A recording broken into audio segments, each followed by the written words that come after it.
त्या बीड जिल्ह्यात 3400 खासदारकीचे फॉर्म भरले. पुढं डांबर रात्री येता का मग आता बॅलेट पेपर?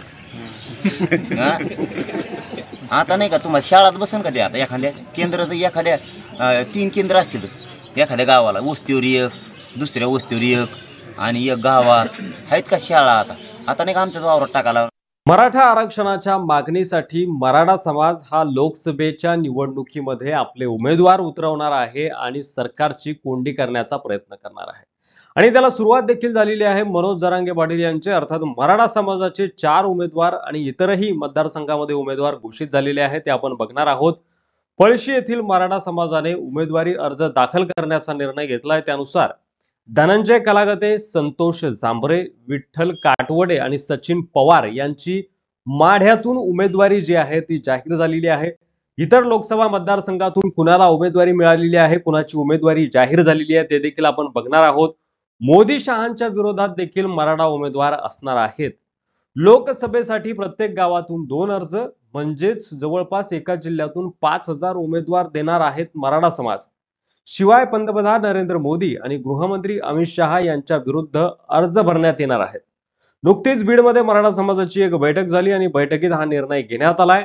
अजून कोणत्या गावातून किती उमेदवार आहेत ते देखील पुढे आपण बघणार आहोत. व्हिडिओ तुम्हाला शेवटपर्यंत बघायचा आहे आणि मनोज जरांगे पाटील कोणत्या लोकसभा मतदारसंघातून फॉर्म भरतील ते देखील आपण पाहणार आहोत. लोकसभा निवडणुकीत हजारो उमेदवारांची भरमार करून निवडणूक आयोगाची आणि शिंदे फडणवीस सरकारची कोंडी करण्याचा डाव मराठ्यांनी टाकल्याची कबुलीच मनोज जरांगे पाटील यांनी बीड मधल्या पत्रकार परिषदेमध्ये दिली आहे. लोकसभा निवडणुकीत हजारो उमेदवार उभे करण्याचा निर्णय मराठा समाजाने घेतलेला आहे. तो मी घेतलेला नाही. मराठा समाज माझा मालक आहे, मी त्यांचा मालक नाही. मराठा समाजाला निवडणूक लढण्याचा अधिकार आहे आणि तो ते वापरणार आहेत असं वक्तव्य जे आहे ते मनोज जरांगे पाटील यांनी केलंय. अर्थात निवडणुकीमध्ये मराठा उमेदवार उतरवण्याचं आव्हान मनोज जरांगे पाटील यांनी केलेलं आहे आणि त्याला साथ जे आहे तो मराठा समाज एकंदरीत देत आहे. मराठा आंदोलक मनोज जरांगे पाटील यांनी केलेल्या आव्हानानुसार माढा लोकसभेसाठी पंढरपूर तालुक्यातील पळशी गावातील 4 उमेदवारांची नावं निश्चित करण्यात आली. ती नुकतीच आपण बघितली आहे. पुढे आपण इतर उमेदवार बघणार आहोत. मराठा समाजाला ओबीसी प्रवर्गातून आरक्षण द्यावे अशी मागणी मनोज जरांगे पाटील यांनी केली आहे आणि ही मागणी मान्य करण्यासाठी जरांगे यांनी आता निवडणुकीच्या माध्यमातून सरकारवर दबाव टाकण्याचा प्रयत्न सुरू केलाय.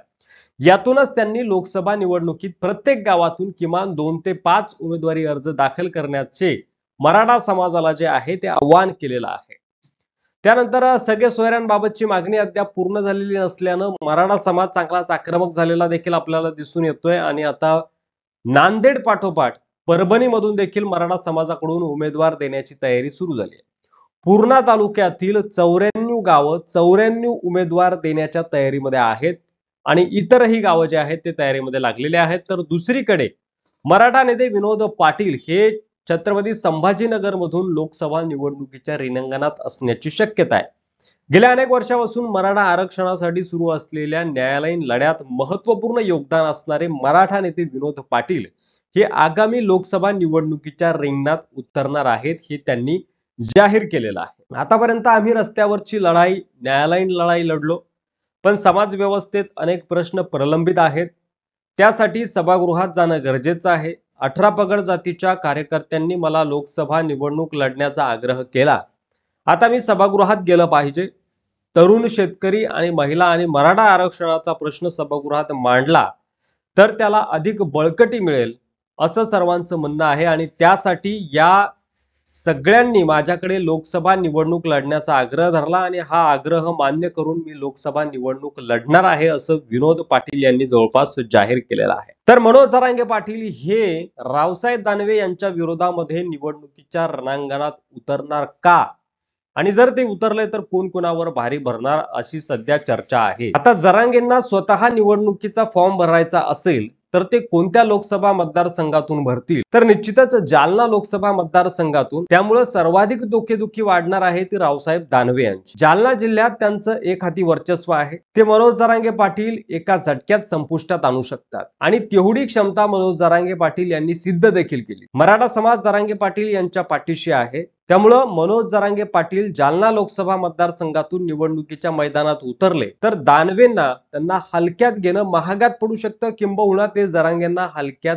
घेणार सुद्धा नाही. त्यामुळे सगळ्या जिल्ह्यातून मराठा समाजाचे उमेदवार तर मैदानात असणारच, पण मनोज जरांगे पाटील कुठून निवडणूक लढतायत याकडे सगळ्यांच्या नजरा लागलेल्या आहेत. त्या व्यतिरिक्त मराठा समाजानं एक शपथ देखील घेतलेली आहे की लोकसभा निवडणुकीत प्रत्येक मतदारसंघात हजारो मराठा बांधव उमेदवारी अर्ज भरणार आहेत. शिवाय निवडणुकीत मराठा बांधव मराठा आरक्षणाला पाठिंबा न देणाऱ्या कोणत्याही उमेदवाराचा प्रचार करणार नाही, प्रचार सभेत सहभागी सुद्धा होणार नाहीत आणि संबंधित उमेदवाराला मतदान देखील करणार नाहीत, अशी शपथ देखील मराठा समाज बांधव घेत आहे. तर दुसरीकडे उमेदवार देणारं पहिलं गाव ठरलेलं आहे सातारा जिल्ह्यातील मान तालुका. सातारा जिल्ह्यातील मान तालुक्यातील काळचौंडी गावातील गावकऱ्यांनी मनोज जरांगे यांच्या भूमिकेचं समर्थन केलंय. मराठा समाजाच्या वतीनं गावातून लोकसभा निवडणुकीत 4 उमेदवार दिले जाणार आहे. मराठा आरक्षणासाठी मनोज जरांगेंना पाठिंबा देत लोकसभा निवडणूक लढण्याची घोषणा करणारं काळचौंडी हे सातारा जिल्ह्यातील पहिलं गाव ठरलेलं आहे. त्यानंतर राज्य सरकारकडून एकीकडे 10% आरक्षणाची जी आहे ती अंमलबजावणी सुरू करण्यात आलेली आहे. महाराष्ट्र सरकारनं विधिमंडळाचं विशेष अधिवेशन घेत मराठा समाजाला स्वतंत्र प्रवर्गाची निर्मिती करून 10% आरक्षण दिलेलं आहे. या आरक्षणाची अंमलबजावणी देखील सुरू झालेली आहे. मनोज जरांगे पाटील आणि मराठा समाजाच्या आंदोलनावर लावण्यात आलेली विशेष चौकशी म्हणजे SIT रद्द करा अशी मागणी आता राज्यभरात होऊ लागलेली आहे. SIT चौकशीच्या आदेशाबाबत मराठा समाजाने निषेध देखील नोंदवलेला आहे. ही चौकशी मागे घेण्यात यावी, अन्यथा समाजात असंतोष पसरून समाज उग्र आंदोलन करेल असा इशारा अर्धापूर येथील सकल मराठा समाजाने दिलेला आहे. मनोज जरांगे पाटील यांच्या मनामध्ये नेमकं काय चाललंय किंवा मराठा समाजाला OBCतून आरक्षण मिळवण्यासाठी त्यांची काय रणनीती आहे, तर प्रत्येक गावातून लोकसभेला 5 ते 7 उमेदवार उभे करायचे, तालुक्यातून 250हून अधिक उमेदवार लोकसभेला उभे करायचे असं त्यांनी ठरवलेलं आहे. प्रत्येक जिल्ह्यात 1000हून अधिक उमेदवार उभे करण्याचं त्यांचं नियोजन आहे. ज्यांच्याकडे जमीन नाही त्यांनी देखील डिपॉझिट भरायचं आहे आणि ज्यांच्याकडे डिपॉझिट भरायला पैसे नाही त्यांच्यासाठी गावाने पैसे जमा करायचे आहेत असं आवाहन जे आहे ते मनोज जरांगे पाटील यांनी केलेलं आहे. आता उमेदवार जर वाढले तर नेमकं काय होणार आहे, तर जिथे आधी एका जागेवर 15 ते 16 उमेदवार दिसायचे तिथे हजारो उमेदवार दिसणार आहेत. निवडणूक आयोगाला तितकीच चिन्हही वाटावी लागणार आहेत. तितक्याच पटीत EVM मशीनची संख्याही वाढवावी लागणार आहे. EVM वाढली तर मतदान करताना अधिकचा वेळ लागणार आहे. मतदारांमध्ये चिन्ह आणि उमेदवारांबाबत संभ्रम देखील निर्माण होऊ शकतो जर हजारो उमेदवार निवडणुकीच्या मैदानामध्ये असतील तर. आणि एका EVM बॅलेट युनिटवर 16 उमेदवारच बसू शकतात. त्यामुळे अधिक उमेदवार झाल्यास 16च्या पटीनुसार मशीन देखील वाढवाव्या लागणार आहेत आणि सध्या EVMचं 3रं वर्जन आहे त्यात 24 बॅलेटिंगचं युनिट वाढवता येतं. त्यानुसार एका केंद्रावर 384 उमेदवारांसाठी मतदान होऊ शकतं. त्याहून अधिक उमेदवार वाढवण्याची सोय सध्याच्या सिस्टम मध्ये नाहीये आणि तसं जर झालं तर मग बॅलेट पेपरवर म्हणजे जी मशीन आहे त्या मशीनच्या ऐवजी कागदावर मतदान घेण्याची वेळ जी आहे ती निवडणूक आयोगाला येऊ शकते. आता ही ज्या प्रकारची कोंडी मनोज जरांगे पाटील यांनी मराठा आरक्षणासाठी केलेली आहे यावर तुमचं मत काय आहे ते कमेंट बॉक्समध्ये लिहायला विसरू नका.